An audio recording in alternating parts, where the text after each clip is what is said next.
Kurie skanesni? Ši abudu. Abudu? Ir saldus, ir tie. Tokie sąlyginai tikrai sveikesni. Ir saldus, ir sūrus popkornai. Ko jau išeities, kaip reikėtų padaryti popkornus sveikiau, nes popkornai ir man pačiai yra skanu, tik tais tie visi sūrus yra per sūrus ir visokių yra riebalų daug, o saldus yra per saldus.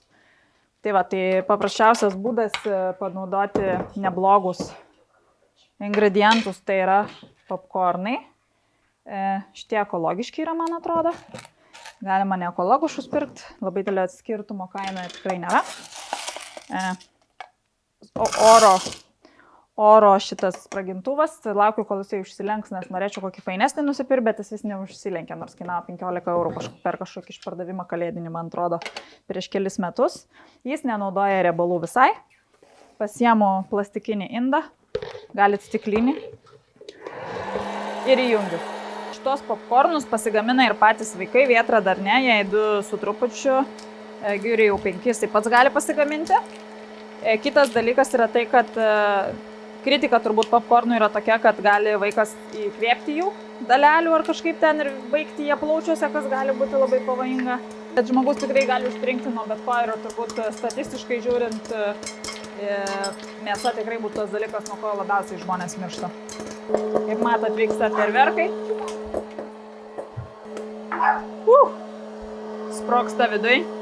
Paprastas principas, pasiemu gerą alyvuogių aliejaus, to, kurį norėčiau vartoti žalią. Tai vienas iš gerųjų riebalų suvartojimo būdas. Ir druskos reikia labai nedaug. Gal gramas druskos bus, sakyčiau. 2.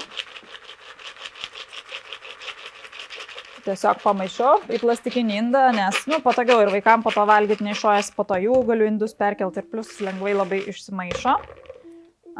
Labai geras sneksas. Gaunasi daug didesnis kiekis negu iš vieno to indelio, tai va, įdomumai galime pasverti. Tarp 30-40 gramų yra popkornų viename indelyje ir tikrai didelis kiekis. Tai va, žiauriai fainas metodas, galima aišku įdėti ir kitų prieskonių, norint ne vaikams, o tiesiog kažkam kitam, galima aštrumą pridėti. Bet esmė yra faina, kad naudojamas žalias aliejus arba termiškai neapdorojamas aliejus ir geras aliejus čia būtų kaip ir nauda suvartojimo. Ir tada prie jo prilimpa prieskoniai visokie. Tai visiškai kontroliuojame visus procesus ir kiek riebalų dedame ir kiek prieskonių ir taip toliau. Vaikai tikrai labai mėgsta ir pavyzdžiui, kai žiūrim filmuką kokį vakare, turim projektorių vietoj televizoriaus, mums labai faina tiesiog atsigulam į lovą visi ir triauškinam. Aišku, tik po to lovą reikia valyti ir, aišku, lovai šiaip negerai valgyti yra, bet dėja mes propaguojam šitą negerą dalyką. Ką tik sugalvojau, kad galima būtų padaryti saldžią versiją. Tai dedame, čia naminius sviestas yra, bet nesvarbu, tai sakykime 70-80 gramų sausų makaronų. Tai yra 25 gramai kažkur tai sviesto, kokį 15 gramų cukraus.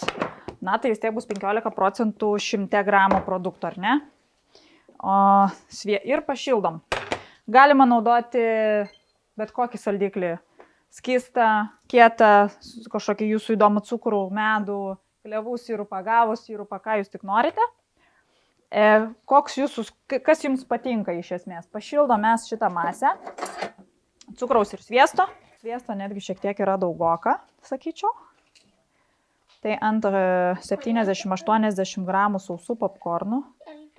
Tikrai galima dėti ir šiek tiek mažiau sviesto. Sakykime, nuo 15 iki 25 gramų ar 30 jau ten, jeigu labai jau norit. Čia dar liko, aišku, kokie 3-4 gramai visko. Tai vat pasižiūrėsim. Čia yra 5 gramai, sakykime, sviesto ir 15 gramų cukraus. 80 gramų sausų popkornų. Jie yra tikrai pakankamai saldūs. Pasakysi.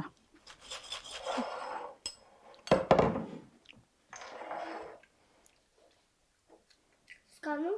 Ar šitie skaniau? Čia su alyvuogių aliejum ir druska. Pikal alyvuogių aliejus. Ar bekina? Nejaučiu. Nejauti, nes saldų ką tik valgė. Daug nereikia. Užtenka. Pamaišyk. Pamakalok. Su 2 rankom, gražiai. Dar. Paversk ir tada.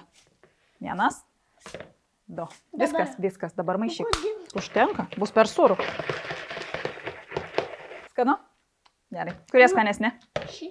miši abudu. Abudu? Ir saldus, ir tie. Tokie saliginai tikrai sveikesni ir saldus, ir sūrus popkornai. Tas saldumas, kuris būna kino teatruose, aš nežinau, kiek cukraus būtų įdomu sužinoti, eina, bet labai daug turėtų taip. Ir kokie riebalai, aišku, neaišku, naudojami.